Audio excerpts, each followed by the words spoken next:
My mom chose her controlling boyfriend over me for years, so I moved out. A year later, she wants me back, but I'm not sure I can trust her again. I, 18F, have had a complicated relationship with my mom, 42F, for the past few years. My dad passed away when I was 12 due to a sudden heart attack. It was a shock to all of us. He was always so healthy, coaching my soccer team and going for runs every morning. The day it happened, he was out for his usual jog. Mom got a call from the hospital and our world turned upside down. After Dad died, it was just me and my mom for a while. We were really close back then. We'd spend weekends baking cookies and watching old movies. She'd help me with my homework and I'd help her in the garden. We had this tradition of girls' nights every Friday where we'd order pizza, do face masks, and talk about everything and anything. I felt like I could tell her anything. Things started to change when I was 15. Mom met Greg, 39M, at a work conference. She came home talking about this charming guy she'd met, and I was happy for her. Dad had been gone for 3 years, and I thought it was time for her to find happiness again. When they started dating, I was supportive. I even helped her get ready for their first date, picking out her outfit and doing her makeup. But as time went on, I noticed that Greg was becoming more and more controlling. It started small. He'd call multiple times when Mom was out with me, asking when she'd be home. He always had to know where we were going, who we were talking to, and what we were doing. If Mom and I were having a movie night, he'd text constantly, interrupting our time together. I tried to talk to my mom about it. I remember one night after Greg had called for the 5th time during our dinner, I said, "Mom, don't you think Greg's being a bit clingy?" She brushed it off, saying, "Oh, honey, he just cares about us. He wants to make sure we're safe." But things only got worse from there. Greg started spending more time at our house. He'd make comments about how I dressed, saying things like, "Don't you think that skirt's a bit short?" Or, "You're wearing too much makeup." Mom never stood up for me. Instead, she'd say, "Greg's just looking out for you. Maybe you should change." Our Friday girls' nights became less and less frequent. Mom would cancel at the last minute because Greg wanted to take her out. When I'd get upset, she'd say, "We can do it next week. Greg doesn't get much free time. We need to take advantage of it." Greg's criticism extended to every aspect of my life.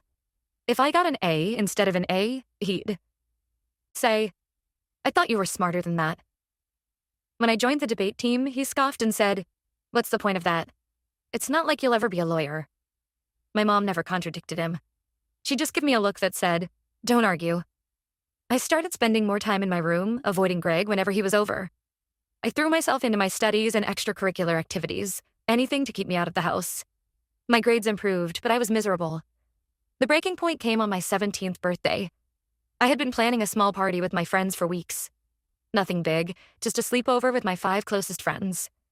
We were going to order pizza, watch movies, and just hang out. My mom had promised to help me set everything up. She even said she'd make her famous chocolate cake, the one she used to make for my dad's birthdays. The night before my birthday, I was in my room wrapping some party favors when I heard Greg and my mom talking downstairs. Greg was saying something about a last-minute deal on a weekend getaway. My heart sank. I knew what was coming. Sure enough, Mom came up to my room a few minutes later. "Sweetie," she said, looking uncomfortable. "I know we had plans for your birthday, but Greg's got this amazing deal on a trip to the beach. We'll only be gone for the weekend. We can celebrate when we get back, okay?" I was devastated. I tried to argue, reminding her of all the preparations we'd made, how my friends were looking forward to it. But my mom just said, "Greg doesn't get much time off work. We need to take advantage of it when we can. You can have a party anytime. Your friends will understand." That night, after Mom and Greg left, I called my Aunt Sarah, 38F, my dad's sister. Aunt Sarah and I had always been close. She used to babysit me when I was little, and after Dad died, she made sure to stay in touch. We'd drift apart a bit since Mom started dating Greg, but I knew I could trust her. I told her everything that had been happening. How Greg controlled everything, how Mom always took his side, how I felt like I was losing my mother. Aunt Sarah was furious. She offered to let me stay with her for a while, and I accepted. When my mom and Greg got back from their trip, I told her I was moving in with Aunt Sarah. My mom was shocked. She tried to convince me to stay, saying she'd make it up to me, but I couldn't take it anymore. I packed my bags and left. It's been a year since then. I've been living with Aunt Sarah and her husband, Uncle Tom, 40M. They've been amazing. For the first time in years, I feel like I have a stable home life. They've been supportive of my studies and have even helped me apply to colleges. Aunt Sarah and Uncle Tom have 2 kids of their own, my cousins Jack, 10M, and Emma, 8F. Living with them has been like being part of a real family again. We have dinner together every night, something I hadn't done since before Mom met Greg. Uncle Tom helps me with my math homework, and Aunt Sarah and I have long talks about books and movies, just like I used to with Mom. Living with them has made me realize how much I'd been missing, how much I'd changed to try and please Greg and my mom. I've started to rediscover the things I love. I joined the school choir, something Greg had always mocked. I'm playing soccer again, and it feels great to be back on the field. My mom has been trying to contact me more frequently lately. At first, it was just the occasional text. Then she started calling more often. She says she misses me and wants me to come home. She claims that things have changed and that she and Greg have been working on their relationship. But I'm not sure I believe her, or if I even want to go back. I'm torn. Part of me misses my mom and the relationship we used to have. I miss our girls' nights, our inside jokes, the way she used to stroke my hair when I was upset. But another part of me is scared of going back to that toxic environment. I don't trust Greg, and I'm not sure I trust my mom to stand up for me if things go south again. Aunt Sarah and Uncle Tom have told me I can stay with them as long as I want. They've even offered to help with college expenses if needed, but I know my mom is hurt that I've chosen to stay with them instead of coming home. AETF for refusing to move back in with my mom? Am I being too harsh? Should I give her another chance? I feel like I'm finally in a good place, but the guilt is eating me up inside. Edit. Thank you all for your responses. To clarify a few things. 1. My mom and Greg aren't married, but they've been talking about it. 2. I've tried talking to my mom about how Greg's behavior affects me multiple times, but she always dismisses it or says I'm exaggerating. 3. Aunt Sarah and Uncle Tom have legal guardianship of me now. They got it shortly after I moved in with them. 4. I'm planning to start college this fall, so I'd only be living at home for the summer if I did move back. Update 1. It's been about 2 months since my original post, and a lot has happened. First, I want to thank everyone for their advice and support. It really helped me gain perspective on my situation. After reading all your comments, I decided to meet up with my mom to talk things through. We agreed to meet at a neutral location, a coffee shop near Aunt Sarah's house. I was incredibly nervous the morning of our meeting. Aunt Sarah helped me pick out an outfit and gave me a pep talk before I left. Remember, she said, you're strong, and you deserve to be heard. When I arrived at the coffee shop, my mom was already there. She looked different somehow. Smaller, maybe. Or just tired. We ordered our drinks, a latte for her, hot chocolate for me, just like old times, and found a quiet table in the corner. The conversation was intense. I told my mom everything.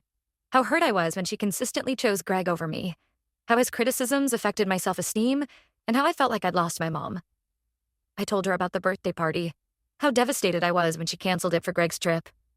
I even brought up old memories, like the time Greg criticized my soccer playing and Mom didn't defend me, even though she knew how much I loved the sport. As I spoke, I could see the emotions playing across my mom's face. Shock, sadness, guilt. She listened without interrupting, which was new. Usually she'd try to defend herself or Greg, but this time she just let me talk. When I finished, my mom was quiet for a long moment. Then she started to cry. Not just a few tears, but deep, body-shaking sobs. People at nearby tables were starting to stare, but she didn't seem to notice. Between sobs, my mom started talking. She admitted that she'd been so afraid of being alone after Dad died that she'd clung to Greg, even when she knew things weren't right. She talked about how lost she felt after Dad's death, how she felt like she was failing as a mother. Greg had seemed like a lifeline, someone to help her navigate single parenthood. But I was wrong, she said, wiping her eyes. I was so focused on not being alone that I didn't see what I was doing to you. I'm so sorry. She told me she'd been going to therapy for the past few months to work on her codependency issues. Apparently, after I left, she had a wake-up call. She realized that in trying to keep Greg, she'd lost me. Then came the biggest shock of all. My mom told me that she and Greg had broken up.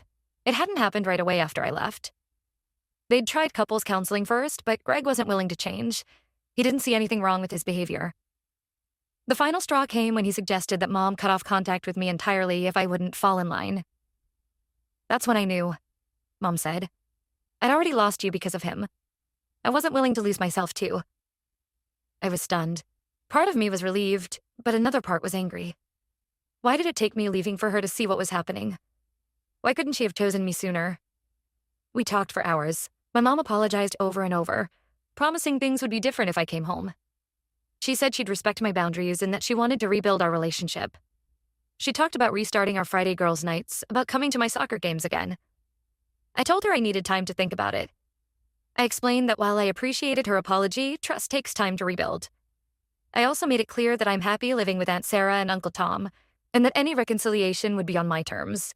When I got home, I talked it all over with Aunt Sarah and Uncle Tom. They listened patiently as I recounted the entire conversation. They were supportive, but cautioned me to take things slow. Aunt Sarah suggested that instead of moving back in right away, I could start with regular visits to see how things go. Your mom needs to prove that she's changed, Uncle Tom said. Words are easy. It's actions that count. I've decided to take their advice. I'm going to start having dinner with my mom once a week. We're also going to try family therapy together. I'm cautiously optimistic, but I'm also keeping my guard up. I know change takes time, and they need to see consistent effort from my mom before I can fully trust her again. For now, I'm staying with Aunt Sarah and Uncle Tom. They've been my rock through all of this, and I'm not ready to leave the stability they provide. My mom seemed disappointed when I told her, but she said she understood. I'm still processing everything, but I feel like I'm on the right path. I'm focusing on healing and on preparing for college in the fall. It's strange to think that in just a few months, I'll be starting a whole new chapter of my life. Part of me is excited, but another part is scared. Will my relationship with my mom be strong enough to survive the distance? Will I be able to trust her? To be there for me when I need her? Only time will tell, I guess. For now, I'm taking it one day at a time. I'll keep you all updated on how things progress with my mom. Update 2. It's been about 6 months since my last update, and I wanted to share how things have been going. The weekly dinners with my mom have been interesting. At first, they were awkward and tense. We both struggled to find things to talk about that didn't lead back to the past. But as the weeks went by, it got easier. We've been slowly rebuilding our relationship, finding common ground again. One of the first dinners stands out in my memory. Mom made lasagna, my favorite dish from childhood. As we ate, she hesitantly asked about my college plans. It was the first time in years that she'd shown genuine interest in my future without any criticism attached.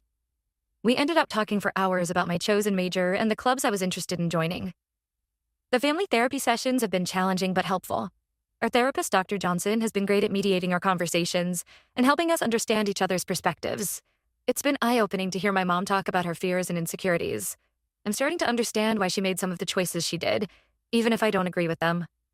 One session stands out in particular. We were talking about the night I left, and my mom broke down. She admitted that when she came home and found me gone, she realized the magnitude of what she'd done.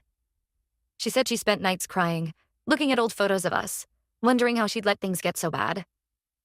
I found the birthday cake I was supposed to make for your party, she said, her voice shaking. It was still in the freezer. I sat on the kitchen floor and cried for hours. It was hard to hear, but it also helped me see that she really has been trying to change. She's been going to individual therapy as well, working on her self-esteem and learning to set boundaries. As for Greg, he's completely out of the picture. My mom told me he tried to contact her a few times, but she blocked him. She's focusing on herself and on rebuilding our relationship. She even started volunteering at a women's shelter, saying she wanted to help other women who might be in similar situations. I'm still living with Aunt Sarah and Uncle Tom. They've been incredibly supportive through all of this. They've even started joining us for dinner sometimes, which has been nice. It feels like we're becoming a big, extended family. I started college this fall, and it's been going well. I'm living on campus, which has given me some much-needed independence. My mom has been respectful of my space, which I appreciate. She texts me regularly but doesn't push if I'm busy. There have been some bumps along the way. Sometimes old habits creep back in. My mom will say something that reminds me of how things used to be, and I'll get defensive. But we're learning to communicate better, to express our feelings without attacking each other. Last month, I had a big soccer game. It was the first time my mom came to watch me play since before Greg. I was nervous about her being there, worried she might criticize my performance like Greg used to. But when I scored a goal, I looked up to see her cheering louder than anyone else in the stands. After the game, she hugged me and told me how proud she was. It felt like a piece of our old relationship had finally clicked back into place. I'm still taking things day by day. I'm not ready to move back in with my mom, and I'm not sure if I ever will be. But I'm glad we're working on our relationship. It feels like we're building something new, something healthier than what we had before. Update 3. It's been almost a year since my original post, and I wanted to give one final update. My relationship with my mom has continued to improve, We still have our weekly dinners, and now there's something I look forward to rather than dread. We've found a new dynamic. More like adult friends than the parent-child relationship we used to have. The family therapy sessions have been incredibly helpful. We've worked through a lot of our past issues and learned better ways to communicate. One of the most significant breakthroughs was when my mom acknowledged how her actions had affected my self-esteem and trust in relationships. It was validating to hear her take responsibility without making excuses. Last month, we had a particularly emotional session where we talked about my dad. It was the first time since his death that we really opened up about how much we missed him. Mom shared stories about their early dating days that I'd never heard before. We both ended up crying, but it felt cathartic. It was like we were finally allowing ourselves to grieve together. I'm still living on campus at college, and I love it. When I go home for breaks, I split my time between Aunt Sarah's and my mom's place. It's a balance that works for me right now. Aunt Sarah and Uncle Tom have been incredibly understanding about me spending more time with Mom. They've told me repeatedly that their door is always open, no matter what happens with Mom. My mom has really turned things around. She's focusing on her career, has taken up new hobbies, and even started volunteering at a local women's shelter. She seems happier and more confident than I've seen her in years. Last week, she told me she's thinking about going back to school to finish her degree. It's something she always wanted to do but put off when she had me. Seeing her excited about her own future makes me hopeful for ours. As for me, I'm doing well. College is challenging but rewarding. I've made some great friends and even started dating someone. His name is Alex, and he's in my sociology class. I was nervous about introducing him to my mom, given our history, but it went surprisingly well. She was respectful and didn't try to overstep any boundaries. She even invited him to join us for dinner next time he's in town. I've joined the college soccer team, and it feels great to be playing competitively again. Mom has come to a few of my games. Seeing her in the stands, cheering me on, reminds me of how things used to be before Greg. It's not the same. We can never go back to how things were, but it's good in its own way. There have been some difficult moments, too. Last month, we had an argument when Mom made a comment about my clothes that reminded me of Greg. But instead of letting it escalate, we both took a step back, calmed down, and then discussed why it upset me. It wasn't perfect, but it was progress. Looking back, I'm glad I stood my ground and didn't move back in when my mom first asked. Taking the time to rebuild our relationship slowly has been crucial. We both needed to grow and change, and that wouldn't have happened if we had rushed back into living together. I'm not sure what the future holds, but I feel optimistic. Our relationship isn't perfect, but it's healthier than it's been in a long time. I'm proud of the progress we've made and hopeful for what's to come. As I write this, I'm sitting in my dorm room looking at a photo of me and Mom from last weekend. We went hiking together, something we used to do with Dad. In the picture, we're both smiling, genuinely happy. It's not the end of our story, but it feels like the beginning of a new chapter.